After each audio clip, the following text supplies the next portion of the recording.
মা অন্নপূর্ণা রান্নাঘরে চলে এসেছি নতুন আবার একটা ভিডিও নিয়ে।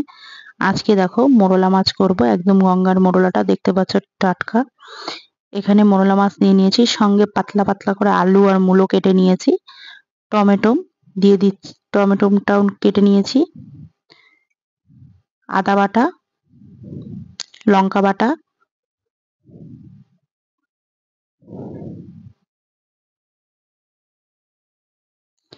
এটাকে একবারে হাতে মেখে বসাবো। সঙ্গে পেঁয়াজ পেস্ট দিয়ে দিলাম, গোটা জিরে ধনে হাফ চামচ করে এগুলো দিচ্ছি আমি, নুন হলুদ পরিমাণ মতো,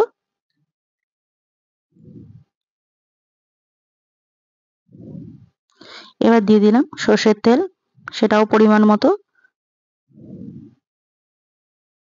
ভালো করে এবার সব উপকরণগুলো মাখিয়ে নিচ্ছি একসঙ্গে।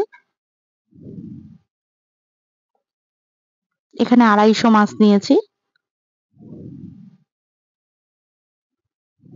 ওপর দিয়ে ধনেপাতা ছড়িয়ে দিলাম,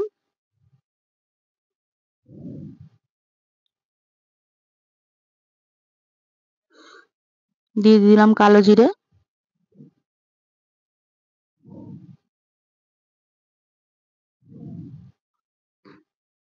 এবার ভালো করে জলটা দিয়ে দিলাম হাতটা ধুয়ে, কারণ যেহেতু মশলার এগুলো হাতেই লেগে রয়েছে সেই কারণে জলটা বিশাল দিচ্ছি না, তো মাপ মতো 1 কাপ মতো দিলাম। এবার হালকা করে আঁচটা মিডিয়ামে রেখে এই রান্নাটা করতে হবে, আলতো হাতে উল্টাতে হবে জানি ভেঙে না যায়। দেখতে পাচ্ছ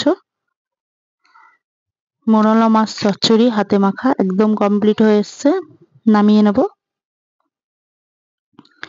গ্যাসটা বন্ধ করে দিয়েছি, আমার কিন্তু মাছ কমপ্লিট।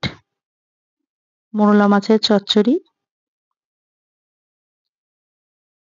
এই যে দেখো, কে কে খেতে ভালোবাসো অবশ্যই কমেন্ট করে জানিও।